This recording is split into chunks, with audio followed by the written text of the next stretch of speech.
दोस्तों, देश भर में लाखों केंद्रीय कर्मचारी और 65 लाख से ज्यादा पेंशन धारकों के लिए केंद्र सरकार की तरफ से कई बड़े अपडेट सामने निकल कर आए हैं। सैलरी, पेंशन, महंगाई भत्ता यानी डीए, 18 महीने का एरियल, 8वां वेतन आयोग, फिक्स्ड मेडिकल अलाउंस और अतिरिक्त पेंशन को लेकर बड़ी चर्चा चल रही है।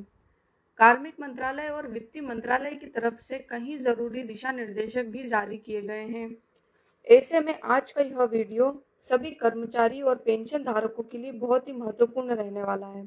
दोस्तों, वीडियो शुरू करने से पहले एक छोटी सी रिक्वेस्ट है कि अगर आप सरकारी कर्मचारी, पेंशन धारक, भूतपूर्व सैनिक या सरकारी योजनाओं से जुड़ी हुई सही और आसान जानकारी देखना पसंद करते हैं तो वीडियो को लाइक और शेयर ज़रूर करें और चैनल को भी सब्सक्राइब करें, क्योंकि यहाँ आपको हर खबर आसान भाषा में पूरे तथ्यों के साथ दिखाई जाती है। तो चलिए दोस्तों, बिना किसी समय को खराब किए आज हम सबसे बड़ी अपडेट की शुरुआत करते हैं। दोस्तों, 11 मई 2026 को नई दिल्ली में जेसीएम यानी जॉइंट कंसल्टेटिव मशीनरी का 49वीं राष्ट्रीय परिषद की बैठक आयोजित की गई। यह बैठक कैबिनेट सचिव की अध्यक्षता में हुई, जिसमें कर्मचारी संगठन की तरफ से शिव गोपाल मिश्रा जी और उनकी टीम शामिल हुई।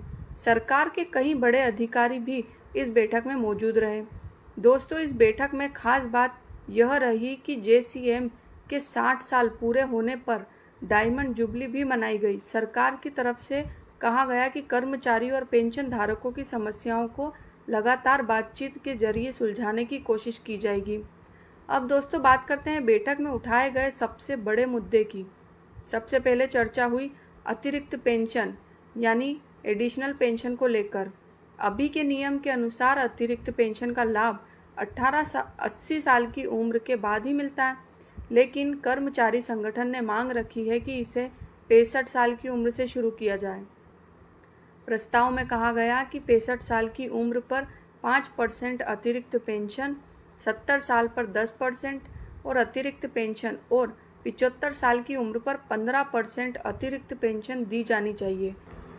कर्मचारी का कहना है कि बहुत से पेंशनर 80 साल की उम्र तक पहुंच ही नहीं पाते, इसीलिए उन्हें इस सुविधा का फायदा नहीं मिल पाता। ऐसे में कम उम्र से ही अतिरिक्त पेंशन शुरू की जानी चाहिए। अब दोस्तों, दूसरी बड़ी मांग उठी है फैमिली पेंशन को लेकर। अभी यह नियम है कि पेंशनर की मृत्यु के बाद परिवार को सीमित फैमिली पेंशन मिलती है और कुछ समय बाद यह राशि और कम हो जाती है। लेकिन अब मांग की गई है कि पेंशनर को जितनी पेंशन मिल रही थी वह पूरी राशि परिवार को भी मिलती रहनी चाहिए। दोस्तों, कहा गया कि जब परिवार का कमाने वाला सदस्य ही नहीं रहता तो परिवार की आर्थिक स्थिति कमजोर हो जाती है। ऐसे समय में पेंशन कम करने की बजाय परिवार को पूरी आर्थिक सुरक्षा मिलनी चाहिए। अब दोस्तों, बात करते हैं मेडिकल सुविधाओं की। बैठक में सीजीएचएस अस्पताल में इलाज के पूरे खर्चे को सरकार द्वारा उठाने की मांग रखी गई, यानी अगर इलाज का बिल पैकेज रेट से ज़्यादा भी हो जाता है तो भी पूरा खर्च सरकार ही दे। इसके साथ ही मेडिकल बिलों को जल्दी पास करने की भी मांग रखी गई, ताकि पेंशन धारकों को महीनों तक इंतजार ना करना पड़े। बढ़ती महंगाई और इलाज के खर्च को देखते हुए यह मांग काफ़ी महत्वपूर्ण मानी जा रही है। अब दोस्तों, बात करते हैं फिक्स्ड मेडिकल अलाउंस यानी एफएमए की। अभी जो मेडिकल अलाउंस मिलती है उसमें बहुत कम बताया गया है। कर्मचारी संगठन में मांग रखी गई है कि इसे बढ़ाकर 3000 प्रति महीना किया जाए, ताकि पेंशन धारकों को राहत मिल सके। हालांकि कई पेंशनरों का कहना है कि आज के समय में 3000 भी काफ़ी नहीं है, क्योंकि दवाइयाँ और इलाज का खर्च बहुत ज़्यादा बढ़ चुका है। लेकिन फिलहाल सरकार के सामने 3000 की आधिकारिक मांग रखी गई है। दोस्तों, अब एक और महत्वपूर्ण मांग की बात करते हैं। सीजीएचएस के तहत कर्मचारियों को अपने माता पिता या सास ससुर में से किसी एक को डिपेंडेंट चुनने की सुविधा देने की मांग उठाई गई है। इससे उन कर्मचारियों को राहत मिलेगी जो अपने माता पिता या सास ससुर की जिम्मेदारी उठा रहे हैं। अब दोस्तों, बैठक में एक बार फिर ओल्ड पेंशन स्कीम यानी ओपीएस का मुद्दा भी जोरों शोरों से उठाया गया। कर्मचारी संगठनों ने कहा है कि एनपीएफएस और यूपीएस की जगह फिर से पुरानी पेंशन योजना लागू की जानी चाहिए। कर्मचारी का कहना है कि ओपीएस में रिटायरमेंट के बाद ज़्यादा सुरक्षा और स्थिरता मिलती है। दोस्तों, इसके अलावा अनुकंपा नियुक्ति को लेकर भी बड़ी मांग रखी गई है। अभी 5% की सीमा होने के कारण कई जरूरतमंद परिवारों को नौकरी नहीं मिल पाती। अब मांग की गई है कि इस सीमा को बढ़ाया जाए ताकि ज़्यादा परिवार को राहत मिल सके। अब दोस्तों, प्रमोशन यानी पदोन्नति को लेकर भी चर्चा हुई है। विभागीय पदोन्नति समितियों में हो रही देरी पर चिंता जताई गई है। मांग की गई है कि जिन कर्मचारियों का प्रमोशन समय पर नहीं हो पाया उन्हें पिछली तारीख से लाभ दिया जाए। और अब सबसे बड़ा सवाल है कि सरकार ने इन मांगों पर क्या कहा। दोस्तों, कैबिनेट सचिव की तरफ से आश्वासन दिया गया है कि इन सभी मांगों पर गंभीरता से विचार किया जाएगा और संबंधित मंत्रालयों के साथ चर्चा करके समाधान निकालने की कोशिश की जाएगी। अब दोस्तों, बात करते हैं जुलाई 2026 में बढ़ने वाले महंगाई भत्ते यानी डीए की। जुलाई 2026 का महीना केंद्रीय कर्मचारी और पेंशन धारकों के लिए बहुत महत्वपूर्ण माना जा रहा है, क्योंकि इसी महीने डीए और डीआर में अगली बढ़ोतरी होने वाली है। जनवरी, फरवरी और मार्च 2026 में के उपभोक्ता मूल्य सूचांक के आंकड़े जारी हो चुके हैं।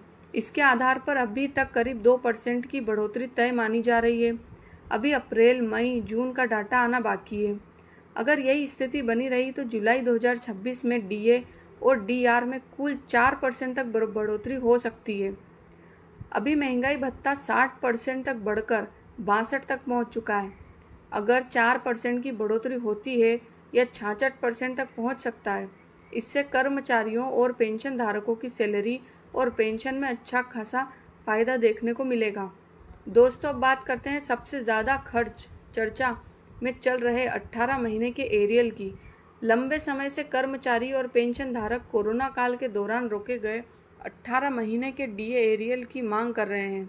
सरकार ने अभी तक इसे देने से साफ इनकार किया है, लेकिन मामला अब कोर्ट तक पहुंच चुका है। कर्मचारी संगठनों की तरफ से वरिष्ठ वकील ए.के. तिवारी ने यह मामला उठाया है और सरकार से जवाब मांगा गया है। बताया जा रहा है कि सरकार को इस महीने के आखिरी तक अपना जवाब देना होगा। अगर आने वाले समय में कोर्ट की तरफ से फैसला कर्मचारियों के पक्ष में आता है तो लाखों कर्मचारी और पेंशन धारकों को 18 महीने का एरियल ब्याज सहित मिल सकता है। इससे कर्मचारियों के खाते में बड़ी राशि आ सकती है। हाल ही में सुप्रीम कोर्ट ने पश्चिम बंगाल सरकार को डीए एरियल भुगतान को लेकर निर्देश दिए थे, जिसके बाद वहां पहली किस्त का भुगतान भी शुरू हो चुका है। ऐसे में केंद्रीय कर्मचारी और पेंशन धारकों को भी उम्मीद है कि आने वाले समय में उन्हें भी राहत मिल सकती है। तो दोस्तों, फिलहाल कर्मचारी और पेंशन धारकों के लिए यही बड़ी अपडेट सामने निकल कर आई है। अब सभी की नज़र सरकार के अगले फैसले पर बनी हुई है। अगर इन मांगों में से कुछ भी लागू होता है तो लाखों परिवार को सीधा फायदा मिल सकता है। अगर आपको यह जानकारी उपयोगी लगी हो तो वीडियो को लाइक ज़रूर करें और दोस्तों और अपने परिवार के साथ ज़रूर शेयर करें और चैनल को सब्सक्राइब करना बिल्कुल ना भूलें।